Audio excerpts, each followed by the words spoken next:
Oh, yan. Ayan na. Ma'am, eto na. Kompleto na ang ngiti mo. Opo, sir. Oh, Fully na po, ikaw. sir. After 1 year. Oh. After 1 year na walang hanap buhay. Okay? Isang bus driver ang tinulungan ni Congressman Busita dahil naging patong-patong ang kaso nito dahil sa peking papeles at plaka sa kanyang bus na minamaneho. Kasalanan ba ng bus driver o pananagutan niya ng bus company? Tunghayan na yan mga brothers on the wheel.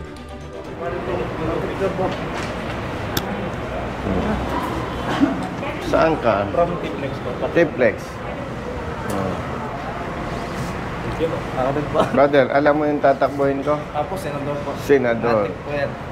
Paanong pakiramdam mo? Mananalo tayo? Yes, sir. Panalo po tayo. Basta pagkwentuhan lang, pwede magyabang, di ba? Opo. Thank you po.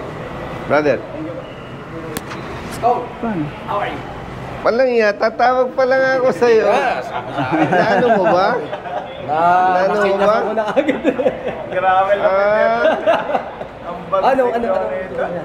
Itong dalawang to, lumapit sa office ko, nag-appeal kami. Okay, na-desisyon na yon. Pero nung nagbayad siya ng multa, sinabihan siya, ang lisensya niya revoke. Revoke po. 2 years. Opo, 2 years. Kasi, Demerits. nakita doon, may demerit siya. Alam mo ba yung demerit siya? Fake ORCR ng bus, Okay. fake ang plaka. Hindi valid yung demerits na ikinarga sa kanya kasi violation yon ng operator ng bus. Tama. Tama. Gawa lang kayo ng simpleng sulat Appeal letter. na simprehan na lang ninyo. Ako po ay bus driver. Na-revoke po ang lisensya ko dahil nahuli ako na ang ORCR ng bus ay fake, ang plaka ay fake. Opo, opo. Naniniwala po ako, hindi ako pwedeng ma-charge ng demerit sapagkat hindi ko po kasalanan yon. Yun po ay sa parte ng operator. Umaasa at nagpapasalamat. Perma. Ganun lang kasimple. Opo, sir. Wala nang maraming kwento, kailan ka nahuli. Kasi sisilipin sa system yon. Ay, oo nga. Ayos. May isang taon nang walang hanap buhay. May pamilya. Meron po, sir. Oh. Nahinto yung dalawang estudyante ko ng college, sir. Oh, eto ang gusto kong tingnan dyan. Bakit siya nirevoke ang lisensya samantalang ang may pagkakasala ay ang operator, hindi dapat siya. So, ang gagawin natin, nandito si Atty. Wendell, tutulungan ka sa appeal. I-assist. Salamat naman po, sir. So, pag nasettle na yan, mayroon naman tayong lawyers, no? Magfa-file tayo ng complaint against do sa personnel na nagpataw sa'yo ng demerits na 20. Kaya naperwisyo ka, kaya na-revoke yung lisensya nyo. Mabuti, lumapit itong dalawa sa opisina ko. Papaglilinaw sa ating mga kababayan, hindi ito trabaho ng congressman. Okay. Advokasya lang po. Bakit? Wala namang ibang tutulong sa kanila eh. Hindi nila alam na mali pala ang ipinataw sa kanilang parusa. At ang maganda dito, si ASEC, Attorney Vigor Mendoza, ang chief ng LTO, kakampi natin. Kakampi, in the sense na pag tama tayo, approve without thinking. At kung wala naman si ASEC, Vigor Mendoza, nandiyan si Executive Director Greg Pua. Ganon din. Basta tama tayo, approve without thinking. Pag wala yung dalawa, ang ginugulo natin si Atty. Wendell, may kababayan. Again, ha? Batanggenyo. Pero kagabi lang, Atty. Wendell, na-realize ko, ang congressman at ang senador, mambabatas. Di ba? Mambabatas. Tanong, maraming batas hindi na ipapatupad ng tama. Sino ngayon ang nagmamalasakit sa mga katulad nila? Wala, di ba? Align pa rin eh. Nagpasa ka ng batas, hindi naman na-implement ng tama. May problema doon. Kaya, Brother Jerry, simula sa 2025, meron tayong bagong advokasya. Real Service Advocates of the Philippines, RSAP. Ang babantayan natin, yung mga masusungit, suplado, masasama ugali na kawani ng ahensya ng pamahalaan at yung mga nabibiktima ng maling pagpapatupad ng batas. Yes, sir. So, sa ating mga kababayan, huwag po kayong malilito. Bagamat congressman ako, hindi rin ito pwedeng sabihin out of line yung aking ginagawa. Kasi usapang batas ito. Totoo na ang congressman at ang senador mambabatas. Pero ang tanong, kung hindi na ipatupad ng tama ang batas, sino ang tutulong at magmamalasakit sa mahihirap nating mga kababayan? Katulad nitong dalawang ito, pamilyado, may gitnang taon, walang hanap buhay. Mabuti, naisipan nila na dumulog sa ating opisina. Bakit nga pala binabanggit ko ang senador?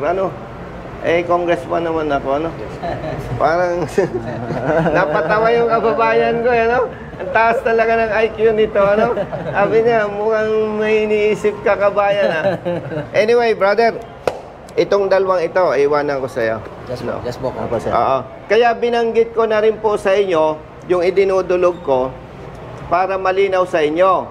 Sa mga kababayan natin na na-revoke ang lisensya dahil sa demerits, dumulog po kayo sa aming opisina at may kakampi tayo, si Attorney Wendell, Attorney Greg Pua, and ASEC Bigor Mendoza. Isa lang naman ang ating pamantayan. Basta tama, 100% kakampi natin sila. So, yun lamang po at bibigyan namin kayo ng update kapag na-resolve na ang kanilang problema. Pero babanggitin ko na rin sa ating mga kababayan, nagkonsulta na ako, brother, sa lawyers ko maliban sa aking evaluation, assessment with respect to ASEC Bigor Mendoza kasi ang LTO implementing agency, hindi sila ang gumagawa ng IRR. Paglilinaw po hindi LTO ang gumagawa ng IRR ng batas. Pag-usaping law enforcement kaugnay sa sasakyan at rehistro at lisensya, yan po ay sa level ng DOTR. Nireview po natin, Attorney Wendell, na base sa aking pagsusuri at kinonsulta ko sa mga lawyers, questionable yung pagpapataw ng demerits sa mga motorista. Bakit? Ang ginamit na basehan, yung IRR nito, na katulad ninyo, itong Republic Act 10930. Kung familiar itong kaibigan ko, kababayan ko, yung Republic Act 10930, dalawa lamang ang intention ng author ni Senator Grace Poe. One, pag 5 taon yung lisensya mo, sa loob ng 5 taon, wala kang violation, wala kang huli. Ang ibibigay sa yung lisensya, good for 10 years. Opo. That's number 1. Number 2, na intention, layunin ng batas ni Honorable Senator Grace Poe, higpitan ang pagbibigay ng lisensya. Ibig sabihin, yung tamang proseso. At nabasa ko doon, Attorney Wendell, pag ako ay halimbawa, pinekay ko ang aking documents, tapos halimbawa siya ay empleyado ng LTO, at naging parte siya, kaya ako yung nagkalisensya, pero questionable, ako at siya pananagutin ng batas. No more, no less. Yun lang ang binanggit doon. Wala pong sinabi ang batas na LTO, kapag may violations, mag-set kayo ng demerit system. Pag lumampas ng ganito, i-revoke ang lisensya. Walang sinabi ang batas na ganon. Yun po ay nabanggit lamang sa IRR. But of course, lilinawin ko po, ang LTO, tagapagpatupad lamang. Hindi sila ang gumagawa ng batas, hindi sila ang gumagawa ng IRR. Kaya po, dapat malinaw natin para hindi naman tayo bumabakbak sa LTO na hindi naman nila kasalanan. Ano po? So, yun po. At ating bibigyan ng special attention yon. At itong dalawang ito, ang buhay na patunay na sila ay biktima nitong ipinatutupad ng LTO na demerit system. Okay, yun lamang po. Maraming salamat at pansamantala magpapaalam ako dito sa aking kababayan at kaibigan. Salamat. Hulog ka ng langit sa dalawang to. No? Okay, Salamat, okay. sir. Oh, papapicture pa sila. Oh, kita mo? Picture. Ano, sir? 23 Picture. November. Parehas lang kami dala isang araw. Thank you, sir. Tatanungin kita, anong Opo. tatakbuhin ko? Yan, sir. Oh, sa Ayun, eleksyon. May dalang college ko, sir. Ano? Vice President? Kakayanan Uy! namin. Grabe ito. Galit, galit. Hindi, galit ka ba sa Pero akin? binoto naman kita ng one rider party. One rider party list. Bukod tayo binoto. O, sino makakasagot? Anong tatakbuhin ko sa 2025? O, senador. Panalo, hindi. Meron na kayo. Thank you, tapos Diba? para may... O, ito muna. Bayad na to. Thank you po. Babanper. Ang ingay natin, nasa LTO tayo. Uy. Ano yun? Anong lakad nyo dito? Pero ito, naka-license na yan. Conductor license. Hindi kasi yan, sir. Nabayaran na rin, sabi ng operator. Noong 2023, December 23. Hindi ko alam ba kung bayad. Kung anong nangyayari. Okay. Ito, bayad na ito. Yan mo OR. Ito ba yung latest? Yan yung ano po, yung binigay sa akin nun, sir. Yata ito. Oh, may bayad na yan. Padalwa yata yan. Kasi yung Liga, liga. ang huli nyo ay yung ano eh. Oh. OR, yung fake. Ito nga po. Yun Yan. ang... Ayan o, yung nakalagay. Yung nakalagay dyan sa unregistered eh. Oo, unregistered. Opo. Saka, unregistered saka CPC. Oo, tama. Huwag yung paghalo-haloin na. Yes, sa'yo to. Apa pa. Wait ko yung letter ninyo ng appeal. Tapos, Nakukatay ko po. Oh, ito pa. Thank you ha. Ingat. basta mo na ganyan. Oh, ito. Hindi, sir, wala kami malapitan dito. Kung alam mo lang. Madali lang. Kasi gasa lang, lumapit kami kay Congressman. Oo. Okay. Thank you po. Thank you. Brothers, ingat. Halika.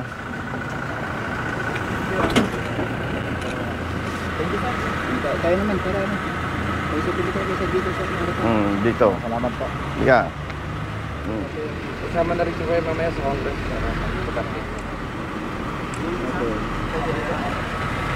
Brother Jerry, hindi na natin to isama. Bigyan ko na lang pangkain. Magsasalaysay lang naman yun. Oo, ano lagi sulat na ako, boss? Kumain kayo dyan. Kumain kayo dyan. Hindi pa tayo tapos. Pag naayos mo yan, pag-uusapan pa tayo, ha? Oo, sige. Oo, ito. Thank you po. Thank you, sir. Ingat, boss. Ingat. Thank you Let's po. go. Oo. Ito ang napakasipag na abogado. Tawag lang, solved na.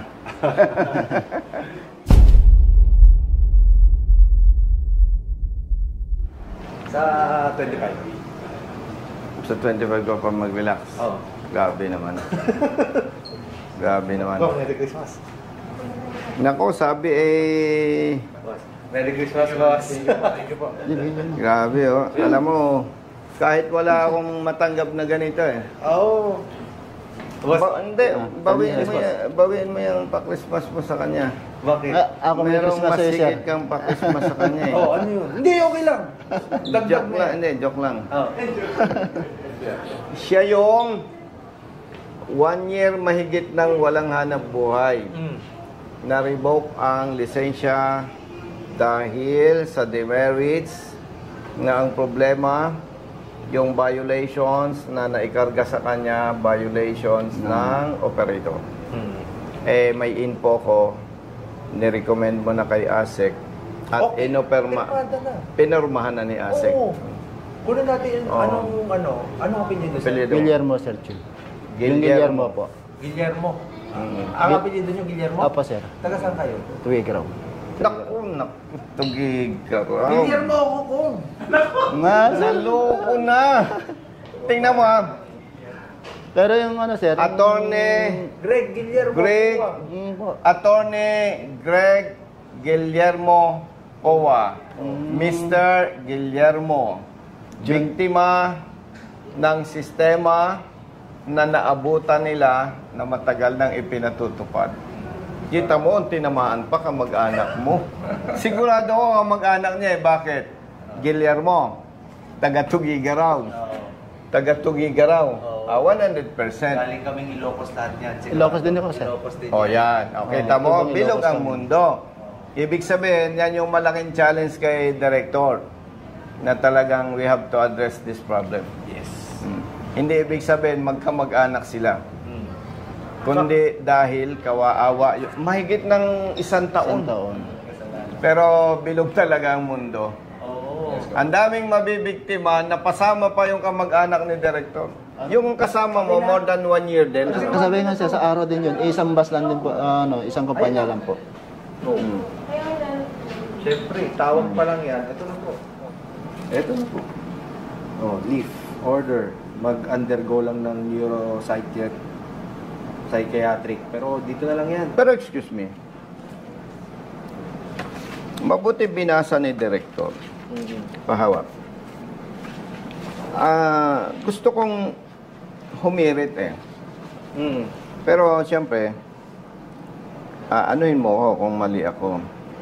Siya ay 1 year nang naperwisyo, pati pamilya niya. Okay? Tapos may another requirement na naman siya. It involves time and money. Yes po. Parang pasensya, parang kasobrahan. Siguro, for purposes of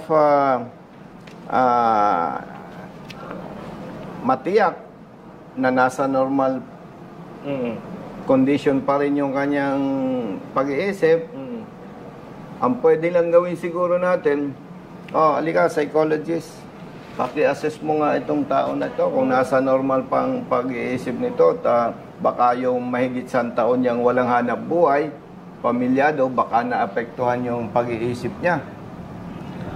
So, ang punto ko dito, Director, with all due respect, Yes po. pagkaanin naman natin. Sige. Baka makapag-invite kayo na psychologist na i-assess to, mag-usap nito. Dito sa clinic natin. Kasi sa baba rin naman, pang-assist na lang. Para hindi na siya gagastos, shortcut na. Yes po. Yes po. Okay ba yun? Oo. Oo. Kasi hindi ko pwedeng kontrahin ng LTO Oo.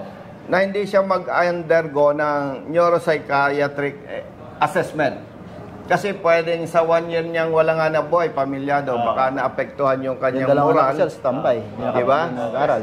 Oo. Ang hirit ko na lang sa'yo, Dito na. wag na siyang magastusan, wag na siyang maabala, shortcut No na. problem. Meron tayo dyan sa baba. Sige. Pasamahan. Lance! Iyan Oo, na natin, samahan na lang. Oo. Tama. Kasi, di ba, Implement na natin. oo, tapos yung lisensya niya. Oo. Pero ang maganda lang dito, una, na-resolve. Pangalawa, na-discover namin na may problema. Pangatlo, pag-uusapan sa Kongreso with the help of LTO, ASEC, and DOTR. Yes po. Yes po. Kaya talagang ikaw ay bayani. Oo. Ikaw ang naging daan. Anyway, Okay. Congrats. kayo ng bala dito. Okay. Yes po. Sir. Thank you. Thank you. Hindi, okay na. Yes. No? Patawarin mo na lang kung sinong nasa likod noong ini-implement ng LTO. Okay na yun, sir, at Hindi least. ko na sasabihin sa'yo kung sino ang DOTR noon, sinong ASEC. Kasi pass is pass. At least mapagbigyan naman kami sa hiniling namin na mawala yung Damaris bilang isang Hindi, driver. maganda rin, instrumento ka. Okay? Yes po. Thank you. Thank you sa pa-Christmas. Oo. Director, salamat. Dami ko ng utang sa'yo. Okay. Tama. Basta tama. Thank you, may lakad pa kami. Yes po. Ingat po. Attorney Lance. Opo. Brother. Asan yung kasama mo? Morning, sir. Tumahin mo si Gibson. Morning, kuya. Tumahin mo si Gibson. Sige. Thank you. Thumbs up. Okay. Thank you. Anong lakad nyo dito? Ikaw? Revoke? Grabe. Ikaw yung okay na. Halika, dito tayo sa maliwanag. Okay na yun sa'yo? Opo, sir. Okay na kami dalawa. For release na po ng lisensya. For release? Opo, sir. Brother Matt, ito yung mahigit 1 taon walang hanap buhay. na-revoke ang lisensya dahil sa demerit system. Alam mong problema doon? Hindi sinabi ng Republic Act 10930 na magpataw sila ng demerits at mag-revoke ng lisensya. Pangalawa, labag sa batas yung outright revocation, walang due process. Pangatlo, mali ang pataw ng violation sa kanila. Dahil base doon sa nakita natin dokumento, kasalanan ng kanilang operator. Pero napatawan sila ng demerits. Kaya tinulungan natin. Ang mabigat nito, yung bus company, nabawasan ng driver. Pati ikaw, no? Ito, ganun din. Bus driver. At nawala ng hanap buhay. Affected ang bus company. Pamilya affected. Company affected. Marami na ang mga ganitong na biktima kung tuloy-tuloy ang sinisira nito indirectly yung ating ekonomiya. Siyempre, di ba, yung mga pasahero ng bus, naghahanap buhay yan hindi lang naman bus drivers ang ganito ang dinadanas, pati mga truck drivers. No? So, inaksyon na natin yan. Nagpasa tayo ng House Resolution sa Kongreso.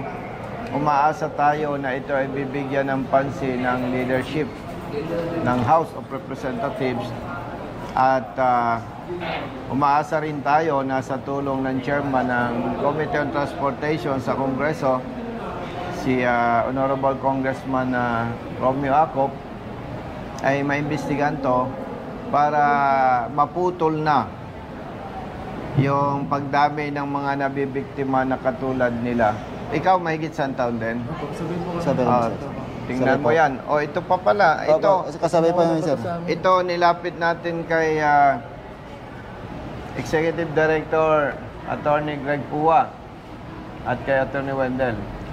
Siyempre, in-approve ng Assistant Secretary Chief LTO Attorney Bigor Mendoza yung resolution para maibalik sa kanila ang lisensya. In-approve sapagkat napatunayan natin na hindi dapat sila pinatawan ng demerits doon sa violation na nagawa noong kanilang company. Ikaw, kapatid, ano naman problema mo? Bus driver ka din. Mahigit 100 taon ka na rin. Nawalang hanap buhay. May pamilya ka. Yon, brother, ilan ang anak mo? Maliliit. Maliliit pa. Ang misis mo, may hanap buhay. Kita mo? Kita mo? No? May gitsan taon nang walang hanap buhay kasi ang kanyang talento pagmamaneho ng bus. May gitsan taon nang walang hanap buhay, may 2 anak na maliliit. Asawa niya walang hanap buhay. Alam mo, manhid ka pag hindi uminit ang ulo mo. No? Nakakaperwisyo. Pero gusto kong banggitin, Brother Matt, itong Republic Act 10930 kasama ang Implementing Rules and Regulations, lumabas at ginawa at lumabas ito hindi panahon ni Secretary Bautista ng DOTR. Hindi rin ito panahon ni ASEC LTO Chief Bigor Mendoza. Hindi nila ito panahon. Hindi rin ito panahon ni Attorney Greg Pua, Executive Director. Nililinaw ko, baka yung ating mga kababayan magagalit kay Secretary Bautista. Baka yung iba magagalit kay ASEC Bigor Mendoza. Magagalit kay Attorney Greg Pua. Yan pong tatlong nabanggit natin, kakampi natin. Kaya kung mapapansin ninyo, yung mga naging problema ay mabilis dating nasusolusyonan. Kasi sila, pag dumulog tayo, basta tama, mabilis ang resolution. No, nililinaw ko sa inyo, hindi nila ito kasalanan. Kaya ang maganda naman, sila ay mabilis umaksyon. At babanggitin ko na rin sa inyo at sa iba pang mga kababayan natin na na-revoke ang lisensya na kung papansinin natin, labag sa batas at hindi makatarungan. Bakit hindi makatarungan? Ha? Pinagmumulta na ng malaking halaga sa bawat violation, i-revoke pa ang lisensya. Ang hindi pa makakatarungan para sa inyo, kung ako ay driver ng pribadong sasakyan at pinatawan ako ng 5 demerits at kayo ay may kaparehong paglabag sa akin, sa inyo times 2. Opo. 5 times 2, that is 10. Ay, anong pagkakaiba kung ako ay may paglabag, driver ng pribado at kayo na bus driver? Samantalang kung hindi ako nagkakamali, kung bilang ng aksidente ang pag-uusapan, mas marami ang involvement ng private vehicles kumpara sa bus. Tama kaya? Opo, sir. Tama po yan, sir. Oo, hindi naman ibig sabihin, kaharap ko sila, bias tayo, Brother Matt, no? Ibig ko sabihin lang, dapat maibigay sa taong bayan yung tunay na serbisyo publiko, hindi perwisyo. No? So, ibig mo sabihin, ganun din kapareho. Opo, sir. Bus driver ka. Nanahuli siya November 9. 6 yata. Sa amin, November Sumulat 16. ka na sa opisina ko. Hindi pa po, sir. Kasi, sir, Kasama sa kanila, sir. Sila po yan. Ganito. Sumama ka sa opisina ko. Para ako ay may kapangyarihan na sumulat sa LTO para sa'yo, susulat ka, alalayan ka ng aking staff, tapos mag-a-attach tayo ng documents. Tutulungan ka namin. Opo, sir. Saan bang releasing ng lisensya? Second floor po, second floor. Second floor? Opo, doon sa kabila. Saan? Doon sa kabila, sir. Sa kabila? Punta natin. Tulungan kita. Ha? Saan ka ba nauwi? Brother Matt, kaliliit pa nung anak niya, No? Talagang, nako? Saan ang releasing ng lisensya? Second floor po. Second floor po. Thank you po. Good morning. Ma'am, good morning. Merry Christmas po. Yes po. Morning, ma'am. Ma'am, in-assist ko lang ito. Opo, sir. Ano po yan? Tayo lang kayo dyan. Ano po yan? In-assist ko na lang sa iyo, ma'am, kasi ito ay more than 1 year nang walang hanap buhay. Opo. May decision naman po yata. Meron na po yan. Opo. Sige, sir. Upo ka lang po muna, sir. Okay po. Babasahin ko lang po. Okay po. Sige, sir. Siyempre, dadaan sa inyo. Wala akong nakitang problema, madam, sa Republic Act 10930. Doon kami may nakitang problema sa implementing rules and regulations. And hopefully, by January po, maimbestigahan at maitama. Opo. Magkaroon ng revision, sir. Ano po? Sige po, intay po Yan, namin. ano yung ko lang, sir? Pa-print out ko lang. Sige. Ano bang pangalan yun? Yan. Nangiti na din si Kuya. Kapareho. Pareho din. Papaano ko lang yung ano. Okay. Ganun lang din naman yata ang problema. Parehas lang. Ayusin lang. Magandang pamasko naman sa... Oo naman. Kawawa naman eh. Gusto mo, hati tayo doon sa may gitsang taon nilang walang sweldo. Hanggang kailan. Tatlo? Dahil dito. Dalawang muli ko siya. Si Salyer mo po. Ibigay mo Okay. sa akin itong papel. ID? Pero nabayaran mo na yung yung mga fines. Nag-appeal ka na pala, January 2024. Ang tagal na yan. Kasi na tumatawag hanggang ngayon. Ay, won. Grabe. Naipit, boss. Sa kadamihan. Dati kasi nung Hindi, ganito. relatively nyo pa niyang kami nun. Ganito na lang kapatid, no?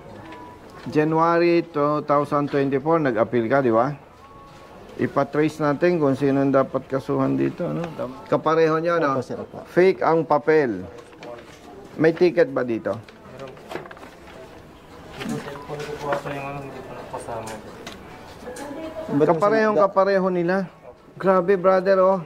January 2024. Akala ko, Naka-release na pala ang sasakyan.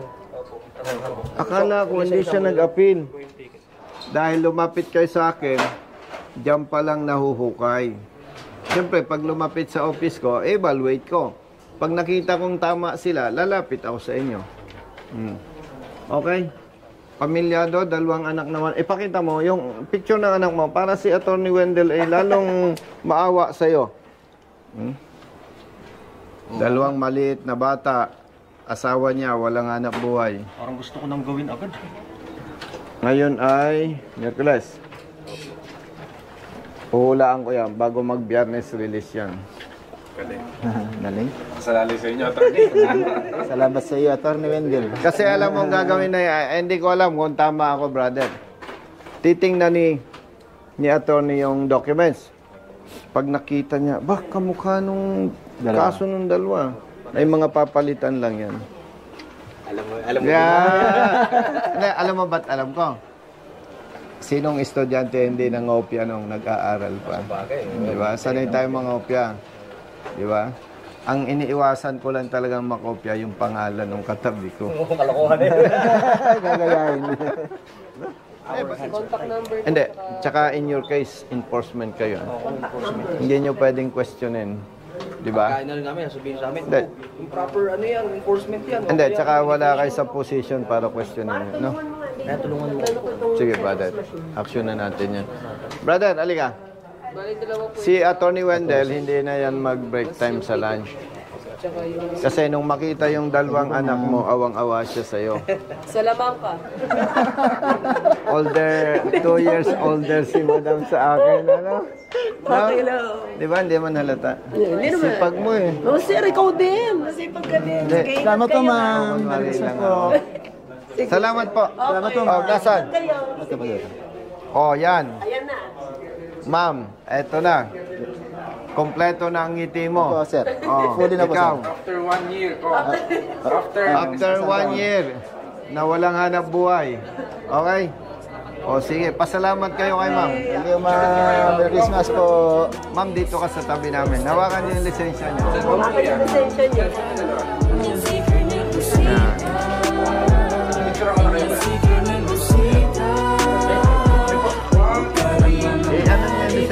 Ipagmalaki niyo.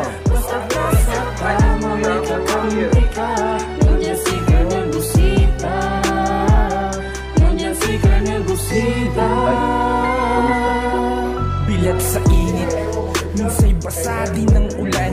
Pawis na gumuguhit sa mismo ring katawan. Kadalasang sumisingit, pagod nararamdaman. Ngunit diretso sa pagpilit, kumalaman ng tiyan. Bawat daanan masikip, pinipilit malusutan. Marating lang ang lugar na dapat kong puntahan. Maihatid ng pagkain sa bisyong Ingat kayo, ha? para sa mga taong kailangan kong pagsilbihan. Yung mga Napili kong hanap buhay, makipagsapalaran. Magdamag man sa daan, puyat man ay tatatagan.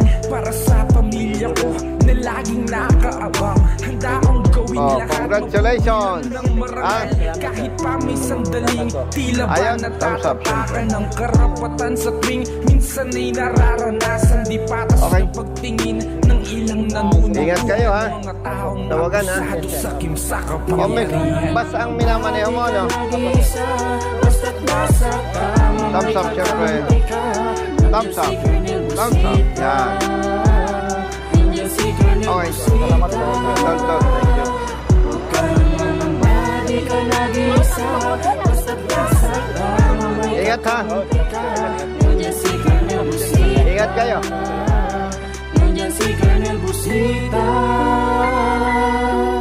May pagkakataon din na tila naaapi. Mga tama na katwiran ay naiisang tabi. Mga dapat ay napapalitan ng mga mali. Dulot ay kalituhan kaya't laging nauuwi sa pagpataw ng multa na may akmang halaga. Kakarampot lang ang kita, aagawin pa nila. Perang dapat sa pagkain ng pamilya at iba pa sanang gastusin sa tahanan. Minsa'y walang wala pa ngayon. Alam ko na kung sinong dapat takbuhan, sinong dapat dapat kong tawagan na pwede kong sandalan. Isang tao na kayang ipagtanggol ang sinuman. Basta nasa tama ka, handa ka niya na kampihan, ipaglalaban ng karapatan. Bilang isang malayang mamamayan sa bansang tinutungtungan, ito'y munting panawagan sa kinauukulan. Pakinggan mga hinaing, wag pong bingi-bingihan. Huwag ka ng mga body ka nag-iisa, basta't nasa tama may kakaiba.